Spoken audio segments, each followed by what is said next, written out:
안녕하세요. 성공예감 이대호입니다.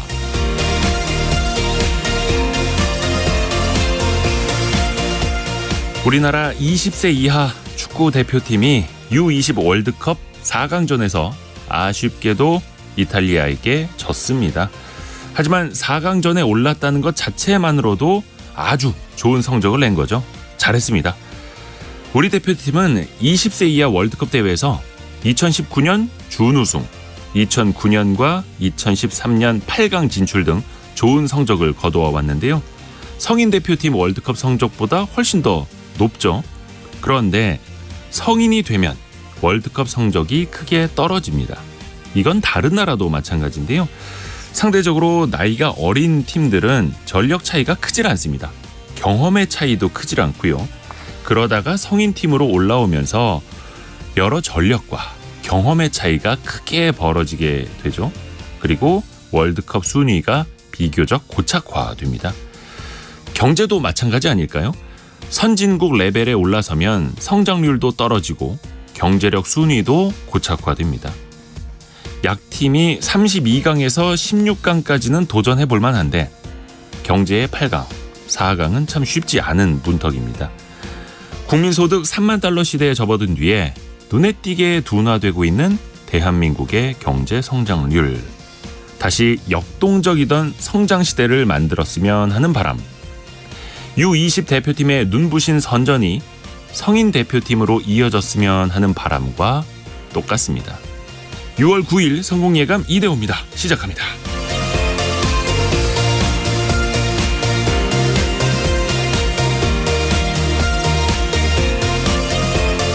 안녕하세요. Y스트릿 이대호 편집장입니다. 한 주가 거의 다 흘러갔습니다. 금요일입니다. 금요일. 원탁의 기자들이 찾아가는 날입니다. 요즘 전세 쪽에 문제가 많습니다. 전세 사기도 그렇고 역전세난 또 이것 때문에 힘들어하시는 분들 많이 있는데요. 한국은행이 100만 채 이상 역전세 위험 가구가 우리나라에 있다 이런 분석도 내놨죠. 그러다 보니까 정부가 DSR, 이 총부채 원리금 상환 비율을 어떤 부분에서는 좀 완화할까 이런 카드를 또 만지작거리고 있습니다. 과연 그게 해법이 될지 문제는 없을지 진단해 보겠고요. 과자 한 봉지에 7만 원이랍니다. 어묵 한 그릇에 10,000원이라고 해서 최근에 그 일부긴 합니다. 일부 관광지에서 일부 상인들의 바가지 논란이 시끄러운데요. 관광산업 활성화해야 되는데 찬물을 끼얹고 있습니다. 우리나라의 관광산업 이대로 괜찮은지도 우리가 체크를 해보겠습니다. 자, 청취자 여러분을 위한 경제상식 퀴즈 나갑니다. 정부가 이 예산에 대해서 또 한 번 전액 삭감을 추진하고 있습니다. 이미 지난해에도 이 예산을 깎겠다 말겠다 말이 많았었는데요. 지자체에서 발행하는 만큼 정부, 지방 국가 예산을 투입하는 건 바람직하지 않다. 경제적 효과도 이제는 크지 않다. 이런 지적들이 일고 있는데요. 또 반면에서는 소상공인에게 도움이 된다. 지역경제 활성화에 도움이 된다. 이런 반론도 많이 나옵니다. 소비자에게 할인된 가격으로 이걸 판매를 하는데요.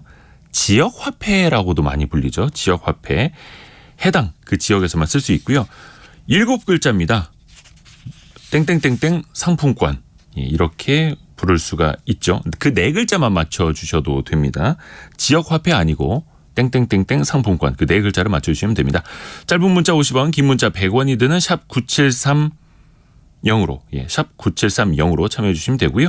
추첨을 통해서 선물을 보내드립니다. 저희 방송 상황은 KBS 콩 그리고 유튜브를 통해서 함께 하실 수 있습니다. 성공예감 이대호입니다. 자주 검색하시면 성공이 가까워집니다.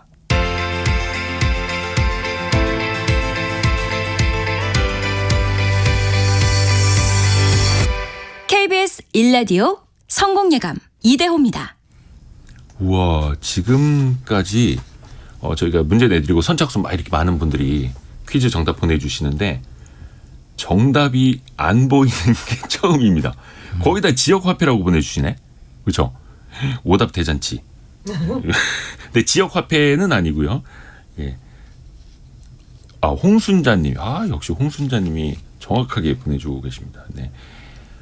이용래님 출첵합니다. 감사합니다. 근데 정답은 틀리셨고요. 예. 김정수님 동백전. 네, 아무튼 아무튼 사랑합니다, 정치자 여러분. 이게 힌트였습니다. 오늘 원탁의 기자들 함께합니다.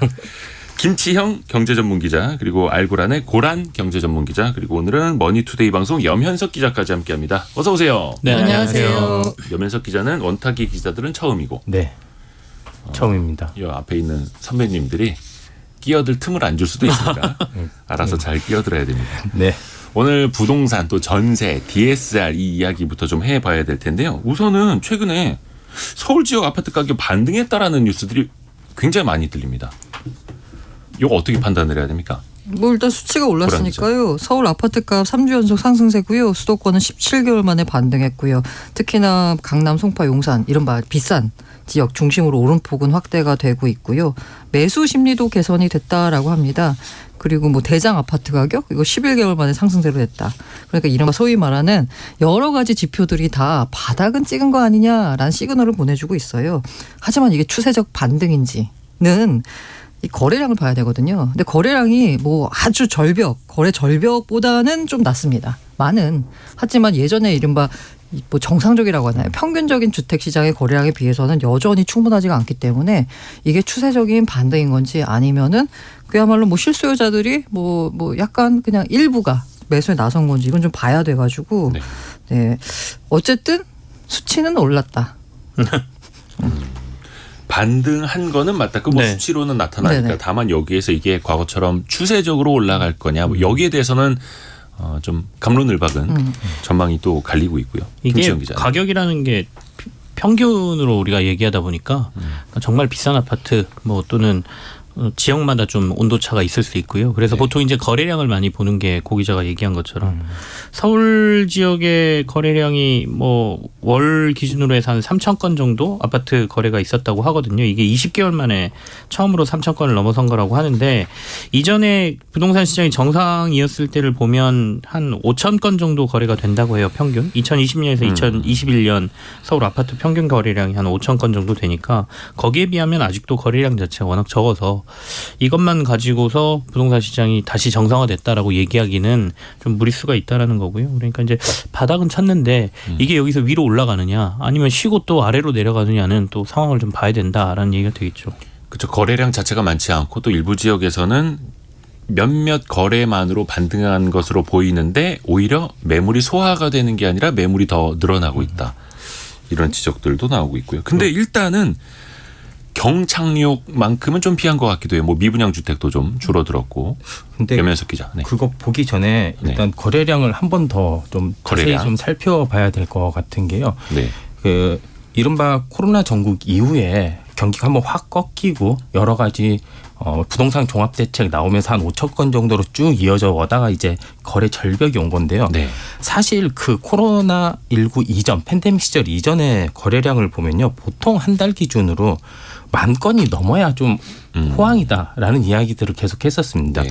제가 이제 2017년부터 2021년까지 22년까지 거의 5년 동안 이제 국토부 출입을 했었거든요. 네, 그 네. 부동산 대책이 쏟아져 나왔을 때요. 아. 그때 보면 보통 10,000건이 넘어가면 이거 완전 화랑이다. 네. 그리고 5,000건에서 10,000건 사이를 보통 그때 보통이라 그랬었습니다. 일반적인 상황이다. 네. 그리고 5,000건 미만이면 이거 나라 망하는 거 아니냐 뭐 이런 얘기도 나왔었거든요. 네. 그때 이때 그러니까 보통 그러니까 우리가 팬데믹 이전에 이런 보통 사회 정상적인 사회라고 좀 보긴 좀 아무튼 예전에 비교를 하면 좀만 더 시계열을 앞당겨 보면 이 5,000건이라는 게 결코 많은 게 아니거든요. 그러면 지금 이제 뭐 완전 거래 절벽 뭐 500건에서 왔다 갔다 했었을 때보다는 뭐 많이 올랐지만 아직도 이걸 뭐 바닥이 다져졌다라고 보기엔 좀 힘들고 앞으로 경제 상황을 조금 더 봐야 될 필요는 확실히 있어 봅니다. 섣불리 예단하기엔 좀 힘든 상황이라고 봅니다. 거래량이 많지를 않으니까 이게 진짜 진바닥이다라고 확언하기도 좀 쉽지가 않은 상황인 거고요. 전월세 흐름을 보면요. 특히 이제 전세 거래량이 많이 줄었습니다. 지난해보다 한 20% 현재까지 감소해 있고 월세는 55% 그러니까 절반 이상이 됐어요. 이게 전세 사기 때문일 수도 있겠고 여러 가지 좀 문제점도 있지 않습니까? 오히려 최근에는 전세 사기뿐만이 아니라 역전세까지 겪고 있다 보니까 세입자 들어가시는 분들이 임차인들이 나도 이거 괜히 전세금 물리는 거 아니야? 걱정이 될 테고요. 이게 이제 뭐 김치영 기자. 말씀하신 것처럼 다양한 문제들이 있는데 부동산 시장에 대한 예측을 제대로 할 수가 없기 때문에 쉽사리 전세 거래도 부담스러운 것 같습니다. 그러니까 지금 한국은행에서 아까 자료를 말씀하셨지만 네. 저희가 2021년도가 부동산 시장 전세 가격 꼭지 찍었다라고 지금 얘기를 하고 있거든요. 그게 하반기에요. 한 3분기 정도? 뭐 9월, 10월, 11월 이때가 가격들이 거의 정점을 찍었던 시기라 그때 계약하신 분들이 이제 만기가 돌아오는 시점이잖아요. 근데 여기는 거의 대부분 그러면 다 역전세 상황인 거거든요. 심지어 뭐 깡통 전세가 될 수도 있는 상황인 거고. 그렇다 보니까 이제 거기에서 그 전세를 재계약하거나 아니면 시세를 낮춰서 다시 계약을 해야 되는데 이게 안 되면 집주인들 같은 경우에 돈 마련이 안 되면 집을 팔거나 뭐 이런 문제로 연결되기 때문에 갑작스럽게 또 부동산 시장에 매물이 쏟아지거나 이러면 시세가 더 떨어진단 말이죠. 그렇죠. 그럴 경우에 지금 이 시기에 덥석 가격이 조금 반등하네 이런 거 보고 더 오를까 싶어서 전세를 덥석 잡았다가 또 시세가 빠져서 역전세에 문제가 생기게 되면 여러 가지 나중에 2년 뒤에 또 다른 고통이 있을 수가 있으니까 이번에는 그냥 그러면 차라리 월세를 하는 게 안전하겠다라고 판단하시는 분들도 꽤 있었을 거라고 보고요. 그리고 이미 전세 사기를 보면서 전세의 위험성 많은 목돈을 집주인에게 어떻게 보면 빌려주는 건데 이게 경제 상황이 이렇게 안 좋을 때 집주인들이 이걸 반환할 수 있는 능력이 있느냐를 사실은 세입자들이 파악하기가 힘들거든요. 그러니까 이런 부분까지 겹치면서 전세보다는 약간 월세나 반전세를 택하는 사람들이 조금 늘어났다 이렇게 보여집니다. 근데 제 주변에서도 보면 지금 임대인이건 임차인이건 거의 똑같은 고민들을 하고 있어요. 전세 보증금 때문에. 임대인은 야 이거 전세 가격 떨어져서 이거 돈 마련 어떻게 하지? 이 걱정하고 있고 임차인은 이거 집값 떨어져서 집주인이 내 보증금 못 주면 어떡하지? 똑같은 고민을 하고 있는 건데 뭐 주변에서도 이런 케이스들 좀 보지 않으세요? 제가 지금 딱 그런 케이스입니다. 그래요? 제가 진짜? 2021년 12월 전세 계약을 하고 서울에 올라왔거든요. 그 세종시에서 오래 근무를 하다가 네. 서울에 올라왔는데 저는 혹시나 임대인인 줄 알았습니다. 그렇죠. 아, 임차인 아닙니다. 입장에서. 임차인. 네네네. 근데 이제 그때보다 정말 한 1억 5천 정도가 주변 전세 값이 떨어졌어요. 아 전세 가격이 네. 지금 그러면 우리 재계약할 때 돌려받아야 되는 그만큼을. 지금 그쵸, 역전세 만약에. 상황이세요 혹시?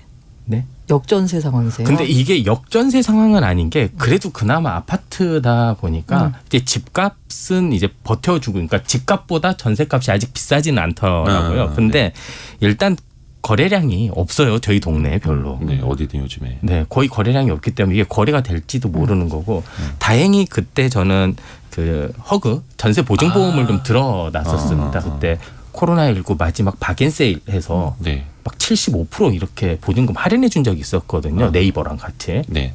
그래서 그 기회로 좀 불안하잖아요. 사실 그때 네네네네. 이거 누가 봐도 너무 고점인데 그래서 뭐 한편으로는 마음이 좀 놓이긴 하지만 그래도 그 한 달간의 그 마음고생을 만약에 해야 된다면 좀 골치가 아플 것 같습니다. 그래서 지금 본인은 한 1억 5천 정도 전세 만약에 다시 연장을 집을 한다면 옮기게 재계약해야 된다면 되는 거죠. 그만큼은 네. 다시 돌려받을 수 있는데 일단 보증보험은 되어 있고 네. 근데 집주인의 자금 여력이 되느냐 안 되느냐 이걸 그건 모르겠어요. 재계약이 언제예요? 아직 대화를 안 하셨구나. 네, 11월이면 이제 좀 시간이- 얘기를 하셔야 될 시간이 네, 된 이제 것 다음 같은데. 달에 얘기를 네. 시작해야 됩니다. 이게 6개월 전부터 지금 얘기를 해야 이게 진짜 됩니다. 염현석 다 기자가 제일 우리들 문제예요. 얘기예요. 이게 제일 문제가 뭐냐면 근데 잠깐 여기서 우리가 흔히 이렇게 막 섞어 쓰고 있는데 요거 잠깐만 용어 정리 네. 보자면 깡통 전세가 매매 시세가보다 기존 전세 보증금이 낮은 경우고요. 아까 요거 이제 염현석 기자 약간 잘못 말해가지고 역전세가 전세 시세가 보증금보다 낮은 경우입니다. 그러니까 지금 염현석 기자는 2년 역전세 전부터. 상황입니다. 역전세가 된 거군요. 네, 네. 2년 전보다. 그래서 이 역전세 위험 가구 비중이요. 저 하는이 조사한 바에 따르면 와 이거 엄청납니다. 이게 1.3%였거든요. 지난해 1월에는. 네. 예. 근데 지금 4월 기준으로 48.3%. 거의 절반 가까이. 맞습니다. 그러니까 두 집 중에 한 집은 지금 역전세 상황이라는 거예요. 재계약할 때 전세 가격이 떨어져 있다라는 거죠. 이게 제일 문제가 뭐냐면 지금 염석 기자가 제일 문제가 뭐냐면 21년 9월에 집값이 정점을 찍었어요. 아, 왜 자꾸 불안하게 염현석 기자 불안하게 죄송합니다. 괜찮아요. 보증보험 들어져 있습니다. 근데 요게 이제 2년이 지나서 지금 계약이 갱신되는 시점이잖아요. 그러니까 지금 9월부터 이제 나오는 전세 물량들은 뭐냐면 가장 비쌀 때 그러니까. 계약했던 물량들이에요. 그렇죠. 그렇죠. 이게 사실은 웃을 일이 아니에요. 이거 상황에 처해 계신 분은 그러니까 아유, 보증보험이 연기자는 맞아요. 지금 들어 있으니까 그래도 좀 안심을 하지만 보증보험도 안 들어 있는 상황이라 그러면 집주인은 돈 못 내준다 그러고 이사는 나가야 될 것 같고 막 여러 문제에 겹쳐 있어서 굉장히 불안할 수밖에 없는 상황이고요. 아까 이 3분기로 가면 한국은행에서 52.4%까지 역전세 비율이 올라갈 거라고 했으니까 지금보다 더 높아진다는 얘기거든요. 그리고 경기 인천 지역은 이미 56%로 역전세 상황이 올라가 있다라고 분석을 했고 비수도권 전체로 보면 한 50% 정도, 서울이 지금 한 48%니까 굉장히 심각하다고 봐야죠. 아이고 그러게나 말입니다. 이 참 웃을 수 없는 이야기이고 이 문제에 닥쳐 보면 정말로 절박해지는 거잖아요. 뭐 허탈해서 웃는 거예요. 사실. 그러니까 네. 임대인들 같은 경우는 집을 팔아서라도 내줄 수 있으면 다행인데 거래 자체가 없고 급매물로 내놔도 소화가 안 되는 지역들도 많고 해서 그러면 빌려서라도 반환을 해줘야 되는데 보증금 돌려줘야 되는데 일단은 전세 반환 대출 자체는 가능하죠. 그렇죠. 임대인들이. 네. 그런데 이것도 DSR에 막혀 있으면 추가 대출을 받기가 어려운 건데 그래서 정부에서 확정은 안 됐습니다만 DSR 규제에서 전세금 반환 용도의 대출은 요거를 좀 완화해주는 요걸 좀 빼주는 방안을 검토한다고 하지 않습니까? 사실 추경호 부총리가 어제 관훈 토론에서 한 워딩을 보면요. 네. 사실상 뭐 다 결정을 한 것 같아요. 마음속으로. 어제 관훈 토론에서 정확하게 이런 얘기를 했습니다. 부동산 문제 관련해서 어떻게 생각하냐의 질문에요. 전세금 반환 목적에 한해 한시적으로 이제 DSR 규제를 완화하는 방안을 검토하고 있다. 늦어도 7월 중 완화하겠다. 이게 워딩이거든요. 거의 한다는 얘기네 그럼. 그러니까 7월 중 완화하겠다라는 거는 이미 실무적으로 보통 다 마무리는 해놓고요. 이제 금융수장끼리 예를 들어 네. 뭐 하는 총재, 기재부 부총리, 그다음에 그 금융위원장 이렇게 딱 모이고 와서 이제 뭐 회동 정도 하고 네. 이런 거친 다음에 이제 발표를 하겠죠. 네. 거의 결정은 된 상태에서 풍선 띄운다고 하잖아요. 네. 풍선을 띄워놓고 여론을 이제 반응을 보는 거죠. 반응을 좀 보고 있는 것 같습니다. 저희도 그 얘기 하잖아요. 여기서 네. 이렇게 막 여러 얘기가 나오고 부정적인 여론이 많은지 긍정적인 여론이 많은지를 정부가 좀 보고 있는 것 같은데 정부 입장에서는 한은에서도 얘기를 했지만 이게 여러 가지 문제를 나올 수 있거든요. 그러니까 아까도 제가 부동산 시장에 급매물이 막 쏟아질 수도 있다. 자칫하면. 그러니까 결국엔 돈을 못 구하게 되면 집을 팔아서라도 보증금을 내줘야 되는데 그게 안 호가는 이제 그럼 더 떨어질 테고 그러면 부동산 시장이 더 위축될 수가 있으니까 이 부분은 또 다른 문제를 나올 수 있으니 정부 입장에서는 한시적으로라도 이 돈을 뭐 대출해 주는 방법을 고민을 하고 있는 것 같고요. 근데 다만 이 DSR을 이렇게 풀어줬을 경우에는 원칙의 문제라는 부분이 있고 그다음에 또 사실은 어떻게 보면 집 주인이잖아요. 그러니까 이분들은 재산을 가진 분들이고 그러니까 나는 집이 한 채 있고 전세를 또 내준 사람이니까 어떻게 보면 다주택자거든요. 네. 그리고 세입자들 입장에서는 우리는 집도 없는 사람인데 우리들이 전세 자금 마련하고 뭔가 집 사고 할 때는 DSR 규제 촘촘히 받았는데 집주인이 야 시세 안 좋아져가지고 돈 못 내준다니까 은행에서 돈 그래 쉽게 빌려줄게 그렇죠. 이렇게 되는 상황이 될 수 있는 거거든요. 그러니까 이게 굉장히 민감한 문제여서 정부도 쉽사리 지금 공식적으로 발표는 못 하고 있는 상황인 것 같습니다. 네.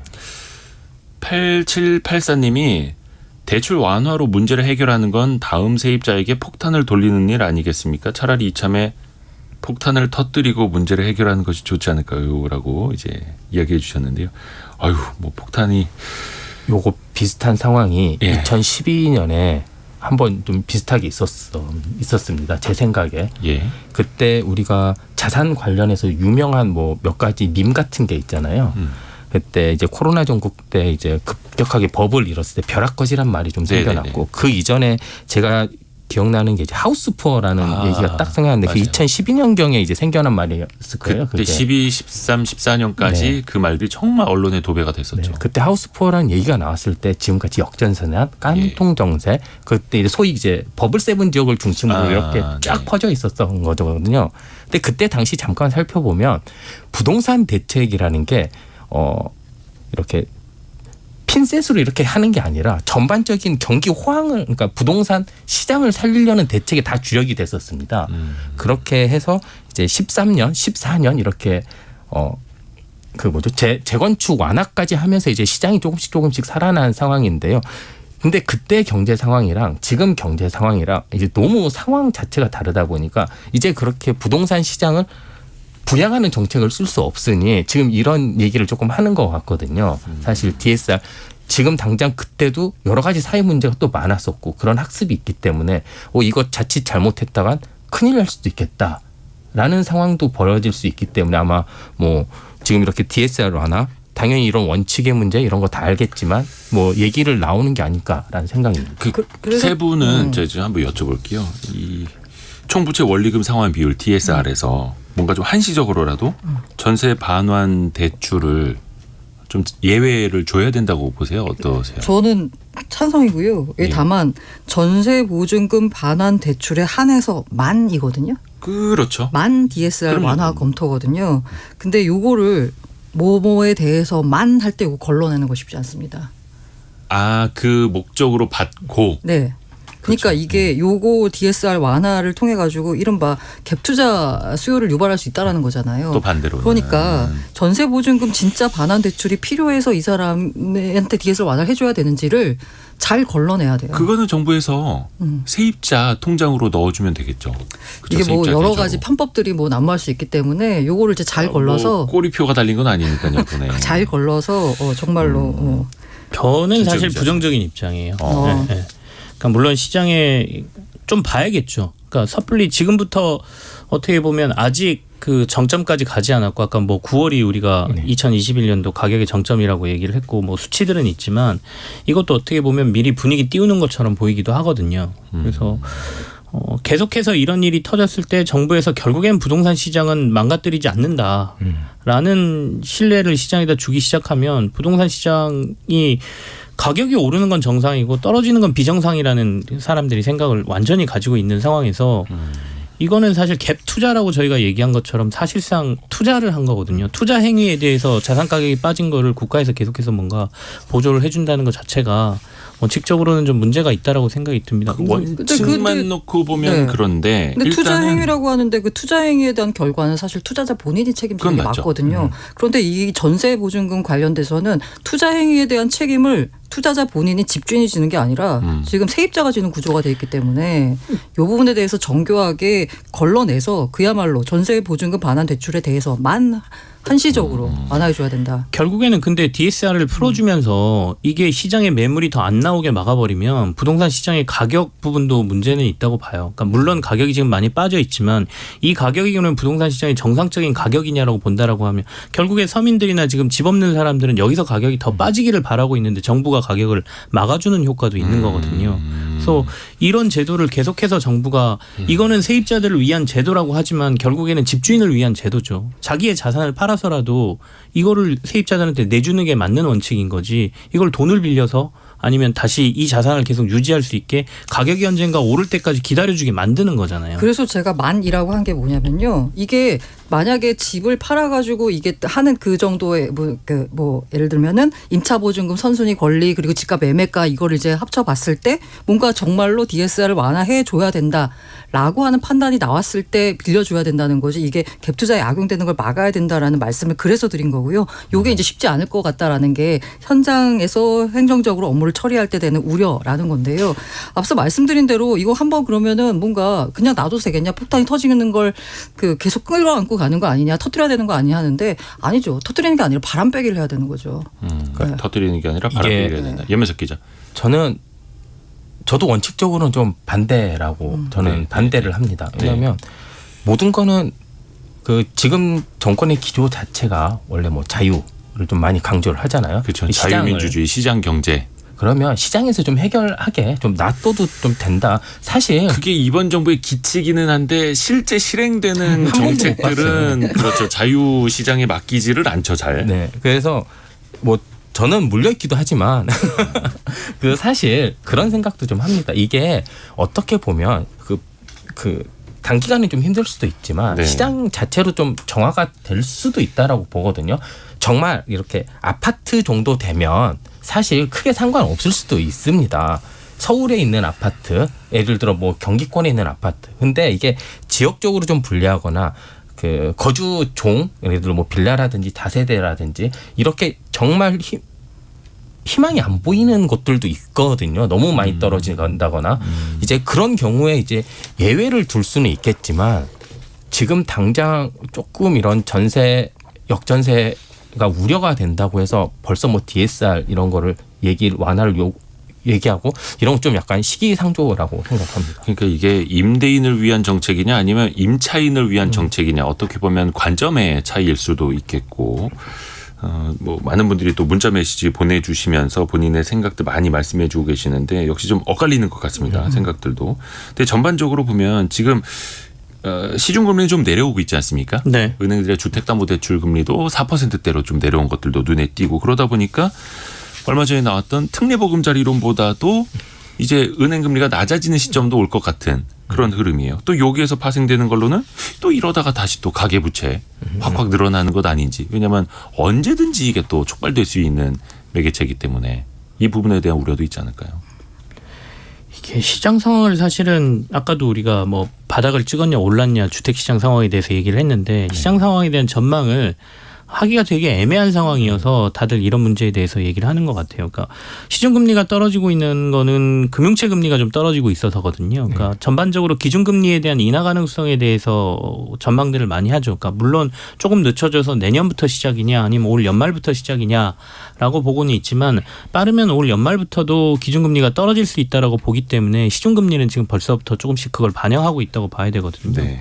그렇다 보니까 사실 정부에서 정책적으로 내놨던 특례 보금자리론 이거 같은 경우에는 고정금리로 4% 중반대 금리를 정해놨단 말이죠. 근데 이것보다 지금 시중금리가 좀 떨어져 버린 상황이기 때문에 생각보다 사람들이 뭐 취소하는 사람들도 많다 그러고 그리고 이게 금리가 지속적으로 떨어진다 그러면 반대로 이제 시중 쪽으로 빠져나가는 상황이 벌어지겠죠. 근데 어떻게 보면 앞서도 이제 시장 논리 얘기를 했는데 이게 정상적인 상황입니다. 그러니까 정부에서 특례라고 해서 야 이렇게 우리가 뭔가를 해줄게라고 내놨는데 시장 상황이 정상화돼서 사람들이 시중은행으로 간다 그러면 그걸 가지고 정부가 내놓은 정책 자금이 안 나가고 있어라고 뭐라 그럴 건 아니고 아 시장이 조금 정상화되는구나 이렇게 봐야 될 것 같고요. 금리 떨어지는 건 사실 소비자 입장에서는 지금 반겨야 될 소식인 것 같기도 하고요.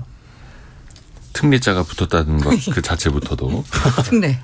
2837님이 아싸 싸운다라고 보내주셨어요. 그동안 아니, 저희가 뭐 너무 싸우는 얌전했습니다. 건가요? 네, 예. 싸우는 게 아니라 건설적인 토론이죠. 그렇죠. 맞습니다. 건설적인 토론이고요. 다음 주제로 좀 넘어가기 전에 경제상식 퀴즈 한 번 더 내드리고 갈게요. 오늘 역대급으로 오답이 많아가지고요. 사랑한다고까지 얘기했는데. 아, 그죠? 저 청취자분들 살아가는데 우리 지역도 사랑을 해야 되고. 지역 화폐로만 생각을 했었고 몰랐었었는데. 아, 그러니까 이게 전체 7자를 다 쓰시는 분들은 많지 않아요. 지역 화폐라고만 쓰시는 분들 많은데 아까 저희 보내주셨던 분들 중에서 화폐라는 표현은 진짜 화폐 얘기만 썼으면 좋겠다라는 의견도 많이 보내주셨고요. 하는 관계자신가요?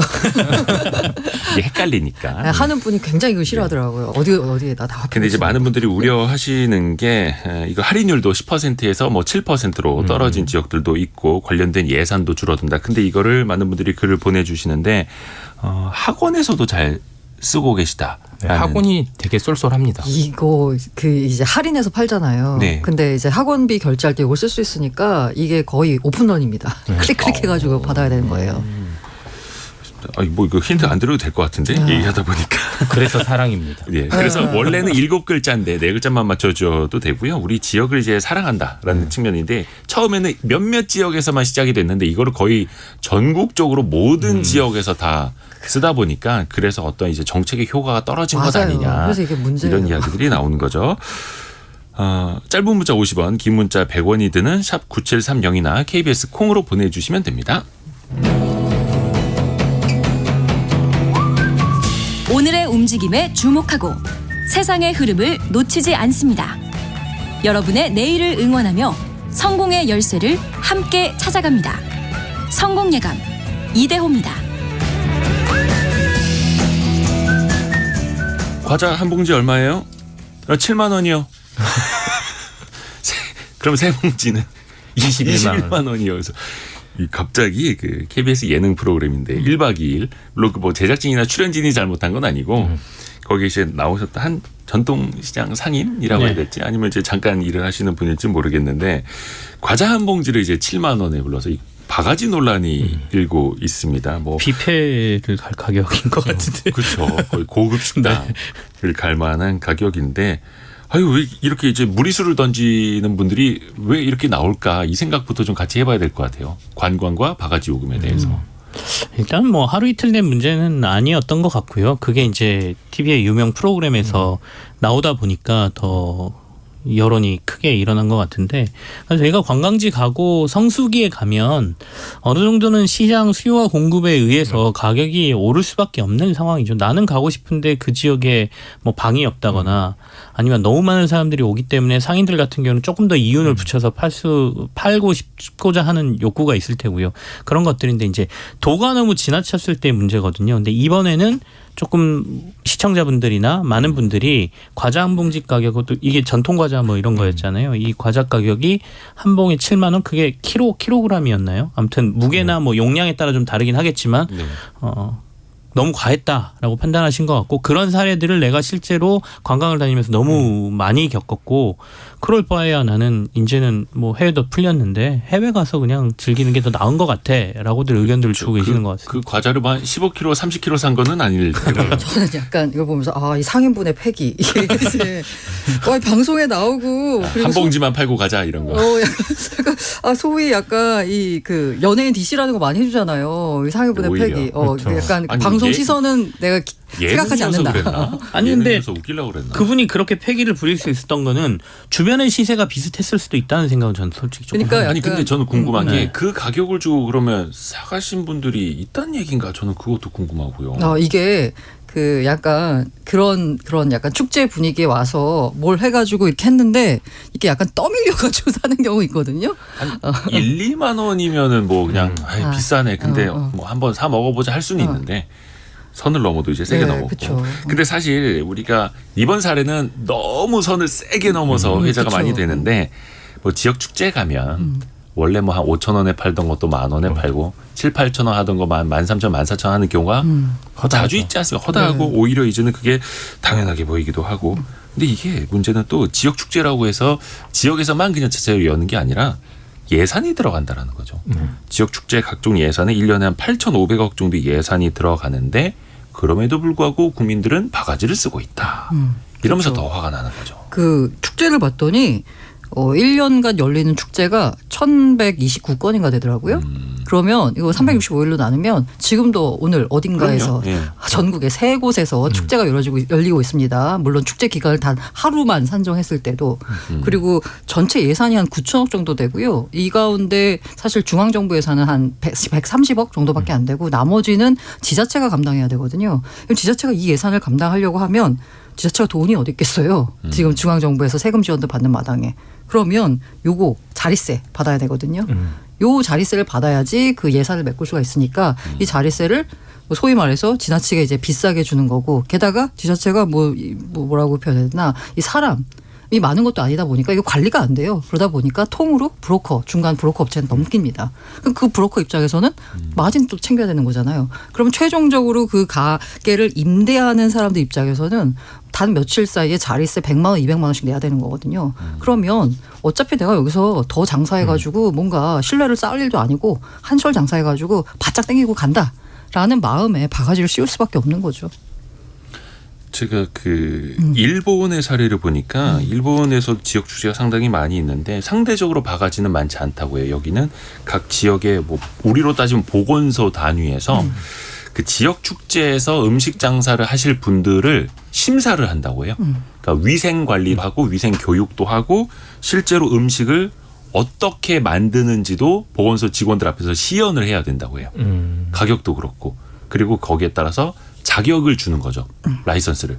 근데 여기서 만약에 나쁜 짓을 했다라거나 위생 규칙을 어겼다라거나 바가지 때문에 논란이 있다 그러면 이 사람은 다음부터는 이 지역에서 축제에 있을 때 장사를 못 하도록 하는 거죠.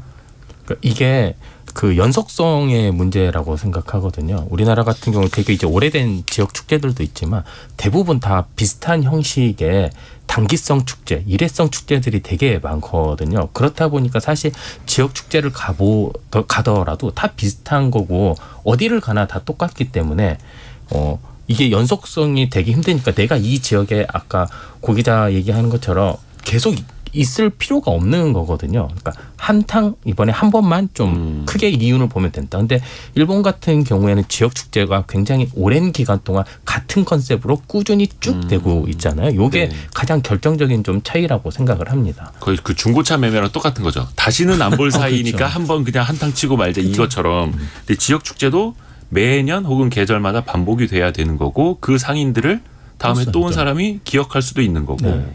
이게 이제 우리나라가 지자체 제도가 시행되고 난 이후에 지자체 뭐 돈벌이 또는 지자체장들의 치적으로 활용이 되고 있거든요. 지역 축제가 좀 사람들이 많이 왔다, 관광객들이 많이 온 숫자 가지고 얘기를 하잖아요. 그렇다 보니까 이런 지적도 있더라고요. 그러니까 지역 축제에서 가장 큰 예산을 쓰는 게 가수를 초대하는 거다. 맞아요. 유명 가수를 부르는 게 돈이 너무 많이 드는데 그 돈을 그럼 어디서 가져오느냐? 아까 얘기하신 자릿세에서 맞아요. 충당을 한다는 거예요. 그러니까 이런 구조적인 문제들입니다. 그러니까 앞서 고 기자가 얘기한 자릿세 문제, 그다음에 특색 없는 지역 축제, 이것들이 다 결합돼서 결국에는 그러면 사람들 많이 모이게 하려면 어떻게 해야 돼? 유명 가수를 불러야 돼. 그럼 가수는 비싼 돈을 어디서 가져와야 돼? 다시 자릿세. 이렇게 돌아가는 그 구조인 거거든요. 자릿세는 바가지 요금으로 뽑아야 되고. 그러면 관광객은 실망해서 안 가. 또 안 가. 이렇게. 사실은 그러니까 어떻게 보면 거기서 장사하시는 분들 입장도 있는 거죠. 그러니까 내가 단기간에 이걸 빨리 수익은 내야 되고 여기서 뭐 봉사하러 온 것도 아니고 난 이익을 내야 되는데 난 이만큼 자릿세를 냈으니 가격에다 그 자릿세 비용을 붙이는 거잖아요. 그러니까 이해도 일부분 되긴 하지만 그러니까 그런 구조적인 문제를 전체 해결하려면 아까 이대호 기자께서 지적하신 것처럼 결국에는 이 지역 축제의 성격, 그다음에 영속성을 위한 노력, 지자체의 노력이 1번일 것 같아요. 관리잖아요. 결국 관리 감독은 지자체에서 하는 거지 않습니까? 그러니까 한 번 하고 말 거 아니니까. 이게 악순환으로 빠지면 안 되는데 제가 하나 꿀팁을 드릴게요. 지역 축제 가면 뭐라도 먹고 와야 되는데 너무 비싸잖아요. 그럴 땐 가까운 편의점을 찾으십시오. 편의점은 거의 전국 가격이 다 비슷하고 정가로 팔고 거의가 아니라 그냥 먹을 것도 똑같아요. 많고 그렇죠. 거기 뭐 도시락도 많고 가서 그걸로 지역 드시면 축제 가서 근데 지역에 맞아. 만난 음식을 먹으러 가는데 편의점을 가시라는 건 PPL입니까 이거? 아니 근데- 그것도 문제예요. 지역 축제에 가서 그 지역의 특색 있는 음식을 먹고 와야 되는데 모든 축제 음식이 다 비슷비슷합니다. 비슷하죠. 네. 그래서 이제 상인분들도 그런 한탕주의 때문에 지역 경제를 우리가 망칠 수도 있다. 신뢰가 떨어지면 이 축제 자체를 망칠 수도 있다라는 좀 경각심을 가졌으면 하는 바람이고. 근데 그 좀 더- 상인분들도 예. 약간 피해예요. 왜냐하면 거기서 원래 그냥 장사하시는 분들은 그러니까 같이 욕 먹죠. 맞아요. 같이 욕 먹고 있는데 어차피 그 상인이 그 상인이고 그러면 지자체는 관리 책임 없냐라고 했는 그 영양군 해명에서 들어왔던 게 외부 상인이다라고 했는데 사실 소비자 입장에서 외부 상인이건 내부 상인이건 어쨌든 그냥 그런데 가가지고 약간 심정적으로 경제적으로 약간 싫었던 거잖아요. 그러면 그걸 관리 감독할 책임은 지자체에 있는 거고. 지자체가 더 관리 감독을 해야 되고 그 그럼 지자체는 일본의 이렇게 사례도 얘기했죠. 좀 우리는 사람이 없어요라고. 보고 배울 필요도 있고요. 사실 아파트에서도 장을 열잖아요. 아, 네. 그리고 거기 음식점들이 이렇게 들어오죠. 네네네. 그러면 아파트 그 분녀회나 이런 분녀회나 이런 데서 내죠. 관리하거든요. 물론 거기에도 그런 여러 문제들이 가지 있겠지만 이권들이 있지만. 그렇지만 이제 거기는 아파트 단지 내에서의 여론도 있고 아이들이 직접 먹는 것 때문에 꽤 관리를 한단 말이죠. 그러니까 지자체도 조금 더 신경을 써야 되는 상황이다. 이 정도까지 여론이 온다는 거는 문제가 있다는 겁니다. 네. 8254님, 고란 기자님한테 죄송합니다만 안동을 지나고 있는데 고란 삼거리라고 있네요. 신기하다. 고란 삼거리가 있어요. 아, 네, 제가 만들었습니다. 고라니라는 동물도 있습니다. 그러니까 지역을 다니면서 또 이렇게 하나하나 보는 것 자체도 재미있고 지역 축제도 그렇고 관광도 활성화되면 좋겠는데 맞아요. 근데 우리나라 전반적인 관광 산업 한번 이야기를 해볼게요.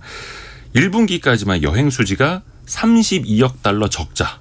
거의 기록적인 적자를 기록을 하고 있고 1분기에만 500만 명이 해외로 나갔는데 반대로 들어오는 사람들은 해외에서 한 170만 명 들어오는데 그쳤고 뭐 중국인 단체 관광객도 이제는 예전만 하지도 못하고 관광의 경쟁력은 계속해서 잃어가는 것 같고 이걸 좀 어떻게 해야 될까요? 제가 그냥 개인적인 생각을 좀 말씀을 드리면요. 관광의 우리나라를 방문하는 관광의 질이 조금 바뀌는 것 같아요. 예전에는 중국인 관광, 단체 관광, 일본 단체 관광 뭐 이런 게 중심이었으면 이제는 그 개인 관광 수요들이 조금씩 더 늘어가는 것 같거든요. 사실 코로나 이전까지만 해도 중국인 관광객이 우리나라 1위였습니다. 비중. 근데 최근에는 여기 미주권이 1위거든요. 네. 그리고 미주권은 단체 관광을 잘 안 오죠. 그러니까 다 개인 관광으로 오다 보니까 이게 질이 조금씩 바뀌면서 과도기가 되기 때문에 사실 조금 지나면 우리나라를 방문하는 외국인 수는 조금 더 늘어나고 그 질도 좀 좋아질 수 있다라고 보는데 이제 문제는 이제 우리나라가 밖으로 나가는 수요가 이제 문제가 되는 거죠. 사실 코로나 전만 하더라도 외국도 나가고 국내도 왔다 갔다 할 수 있는 게 거의 자유였잖아요. 개인의 선택이었는데 팬데믹 기간 동안에는 반강제적으로 국내 여행만 했어야 됐거든요. 근데 이게 이제 풀리면서 일시적으로 본물로 좀 터지는 경향도 좀 있는 것 같고요. 그러니까 조금 더 시일을 좀 봐야 되겠지만 아까 그 또 연장선상이긴 한데 네. 국내에 예를 들어 제주도 갈 거면 동남아 간다라는 얘기가 엄청 많잖아요. 약간 이런 인식을 좀 없애야지 좀 이런 관광 수지 개선도 좀 되고 그럴 것 같습니다. 오늘 진짜 뜨겁게 토론을 많이 해가지고 시간이 되게 후딱 간 것 같습니다. 아까 6129님 중고차 매매하는 사람입니다. 다 그렇진 않아요. 열심히 사후 조치까지 아이고. 끝까지 책임지는 딜러분들이 더 많습니다. 매일 듣고 있는데 좀 불쾌하네요. 라디오 잘 되길 기원합니다라고 또 이렇게 지적과 응원 함께 해주셔서 너무 감사드리고요. 6129님 고맙습니다. 그래서 진짜 바가지 요금도 그렇고 중고차 딜러도 그렇고 극히 일부의 사람들이 물을 흐려놓고 신뢰를 떨어뜨리니까 조금 더 우리가 자정을 많이 했으면 좋겠습니다. 오늘 김치형 경제전문기자, 알고란 고란 기자, 머니투데이 방송 염현석 기자 세 분 함께했습니다. 고맙습니다. 네, 감사합니다.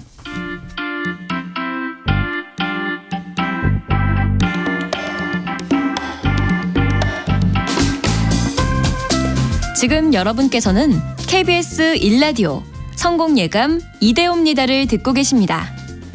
참여해주신 여러분께는 추첨을 통해 헬시 허그에서 한국인의 건강한 두피에서 찾아낸 두피 유래 유산균을, 판촉물 전문 그룹 기프코에서 텀블러 세트를, 아름다운 식탁 창조 주비푸드에서 자연에서 갈아 만든 생와사비를, 쉽고 빠른 판촉물 제작 시너지 기프트에서 LED 튜브 스탠드를, 그리고 성공예감에서 준비한 커피 쿠폰을 보내드립니다.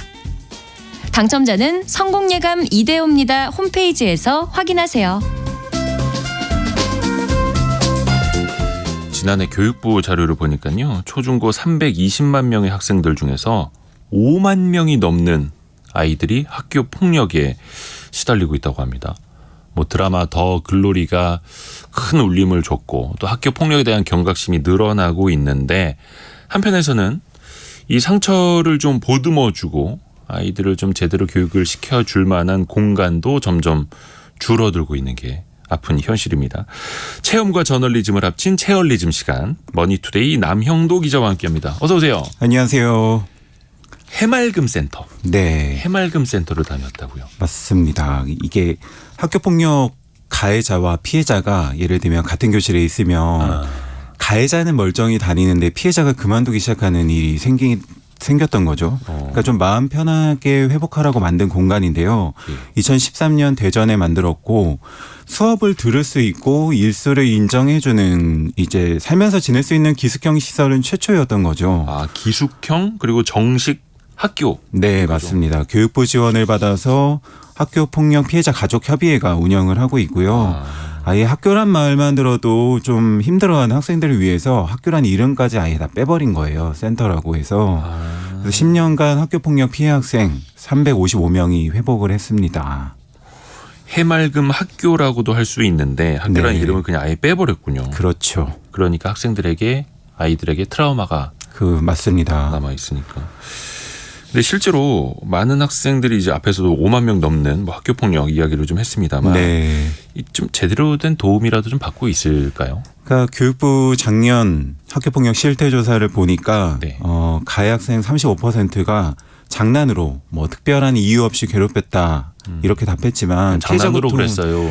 너무 많이 얘기하죠. 그 고통은 너무 심각한 거죠. 매일 피해를 당했다는 학생도 20% 그리고 뭐 언어폭력, 강요, 금품갈취 이런 두세 가지 유형의 피해를 한꺼번에 당한 학생도 40% 이상입니다. 근데 여기서 90% 넘는 학생이 피해 사실을 알렸는데 이 일 알렸다고 해서 알렸다고 해도 3명 중에 1명은 해결되지 않았다 이렇게 응답을 한 거죠. 그러니까 뭐 외부 기관인 뭐 경찰이나 권익위에 신고할 필요가 있어 보였다고 합니다. 네. 어떻게 보면은 아이들이 새로운 공간을 이제 찾아간 게 해맑음 센터인데 남영도 기자는 2년 전인가도 해맑음 센터 관련된 네, 체험 기사를 쓴 맞습니다. 적이 있더라고요. 네. 그래서 또 주기적으로 찾아가는 것 같고 네. 우선은 이 피해 학생들한테 해맑음 센터라는 의미가 또 있을 거 아니에요. 그러니까 제일 중요한 거는 나를 때리는 소위 말해 그놈이 없는 곳인 거잖아요. 그러니까 새벽마다 악몽을 꾸는 아이들이 변해가기 시작을 한 거죠. 네. 그러니까 기본적으로 뭐 국영수 수업을 들으면서 미술, 음악, 뭐 원예, 놀이 이런 걸로 치유를 하고 좋은 거는 24시간 이제 선생님이 상주에 계시거든요. 그러니까 네, 24시간. 언제든지 네, 잠을 자다가도 뭐 심리 상담을 할 수 있고 제2의 집이나 다름없었다 이야기를 하고 뭐 해맑음 센터가 어떤 곳이냐 이게 물어보니까 말 그대로 해맑은 곳이다. 해맑게 바꿔주는 곳이다. 이렇게 이야기를 했습니다. 그러니까 서로 장난치고 놀아주고 지지해주는 곳은 여기 하나밖에 없다라고 피해 학생들이 직접 이야기를 그렇게 했습니다. 그러니까 정식 교육에다가 놀이도 있고 심리 상담 치료도 그렇죠. 있고 피해 학생들에게는 정말로 이제 좋은 공간인데 네, 근데 맞습니다. 안타까운 거는 지난달에 해맑음 센터가 문을 닫았더라고요. 안전등급이 건물 안전등급이 2등급이 나왔어요. A, B, C, D, 건물 E. 때문에 학교 네, 건물 때문에. 맞습니다. 그래서 이제 폐쇄하라는 이야기가 나온 거고요. 어이구야. 사실 좀 예견됐던 거는 여기가 원래 폐교된 초등학교 건물을 쓰고 있는데 60년이 이미 된 건물이었어요. 그러니까 비 올 때 뭐 물이 새고 시간이 지나니까 건물 바닥이 갈라지고 기숙사가 기울어지고 침대가 뜨니까 아예 뭐 기숙사 동을 폐쇄하기도 했고 건물이 위험해지다 보니까 아이들이 머물고 생활하기가 어려워진 거죠. 근데 또 개발 제한 구역이어가지고 다 부수고 뭐 지을 수도 없고 그러니까 대체 건물 뭐 부지가 필요한 상황이어서 교육부 관계자들, 교육청 관계자들이 찾아와서 근데 갑자기 이제 2, 3일 내에 비우라고 통보를 했던 겁니다. 아니 근데 여기가 뭐 60년 넘은 건물이고 이거는 누구나 다 알고 있었던 거고 그렇죠. 시설에 문제가 있었다라는 것도 계속해서 경고가 됐던 건데 네, 맞습니다. 미리 어떻게 다른 대체 건물을 구하든지 할 수 없었던 겁니까? 여기 왜냐면 학생들이 수천 명이 다니는 것도 아니고 그렇죠. 많질 않잖아요. 네, 맞습니다. 정원은 30명이니까. 아니 그러니까 30명 갈 공간을 미리 못 구했을까요? 그러니까 4년 전부터 해맑음 센터에서 교육청 뭐 교육부에 옮겨갈 건물을 좀 찾아달라 네. 해달라고 이제 요청을 계속 해왔었어요. 근데 문제는 그 지역에 가려면 전국 17개 시도교육청의 승인을 받아야 하는 난관이 있었던 거고요. 이 필요성에 공감을 해도 서로 이제 자기 지역에 하지 않으려고 좀 떠미는 분위기였다고 합니다. 아 그래요. 그래서 제가 이제 지난 2월에도 이 기울어지는 문제, 안전 문제를 얘기하면서 교육부와도 이제 취재를 했었는데 담당자도 그렇고 장관은 이제 직접 청문회에서 부지를 찾겠다고 얘기까지 했었는데 구체적인 후보지까지 나왔었는데 좀 돌연무산이 된 거죠. 네. 그래서 결국은 뭐 교육부도 여기 이주호 장관도 현장 찾아갔더라고요. 네, 맞습니다. 그런데 대안은 찾아준 게 아니고 결국은 교육부 관계자들이 찾아와서 2, 3일 내에 건물 비워라. 네, 맞습니다. 그래서 이 학교는 폐쇄가 된 거고 당장 이 학생들은 지금 어떻게 하고 있어요? 이게 사실 가장 걱정이었는데 7명이 이제 있었거든요. 근데 정들어 썼는데 이제 떠나야 한다니까 충격을 받아서 뭐 속상하니 울기도 하고 교육부가 제안한 거는 이제 교육청 상담시설인 위센터 이러한 곳인데요. 근데 피해 학생들이 이미 알고 있더라고요. 어떤 곳인지. 그래서 가해 학생도 올 수 있는 곳이요. 올 수 있는 곳이라고 해서 이제 불안해하고 2차 가해를 당할 수도 있다. 이렇게 이야기를 해서 원래 학교로 돌아간 아이도 있었습니다. 그 아이한테 물어보니까 뭐 예전처럼 교실은 다시 가지 못하고 눈도장만 찍고 조퇴해야죠. 뭐 이렇게 이야기를 하는 그게 좀 안타까웠습니다. 네. 이거 어떻게 봐야 될까요? 그러니까 수백 명, 수천 명 다니는 해맑음 센터 학교가 아니라 수십 명만 다녔었으니 네. 사회적으로도 큰 관심을 못 받은 거고 그렇죠. 교육부 차원에서도 정책적으로 어떻게 보면 절실하게 지원해 줄 필요도 사실은 못 느낀 것 같아요. 네. 제 생각에는. 네. 맞습니다. 그러니까 뭐 장관이 찾아가기는 했습니다만 그냥 어떻게 보면 정치적 행사로 그냥 끝난 네. 거고 마지막에 7명이 남아 있었던 거예요? 7명이 올해부터 다닌 학생이 이제 7명이었고 아, 올해부터? 네, 정원도 30명인데 건물이 이제 엉망이 되다 보니까 또 안 오고 조금밖에 못 받았던 거죠. 네. 너무 안타까운데요.